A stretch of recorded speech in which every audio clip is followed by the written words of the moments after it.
তো স্যার টেন্সটা যদি একটু বাংলা বুঝাইতেন আর এতে কি থাকো বাংলা বুঝে টেন্স বুঝাইতাম। এখানে কি লিখলাম? লম্ব।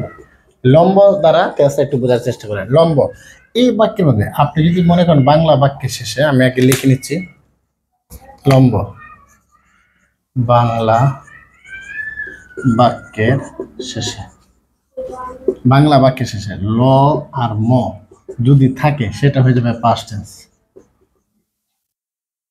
বাংলা বাক্যের শেষে আবার বাংলা বাক্যের শেষে ব থাকলে হয়ে যাবে ফিউচার টেন্স। আবার এই বাংলা বাক্যের শেষে ল ম ব না থাকিলে কি হয়ে যাবে? বাংলা বাক্যে ল ম ব না থাকিলে হয়ে যাবে প্রেজেন্ট টেন্স। প্রেজেন্ট টেন্স কি বলছি আমি কথাটা?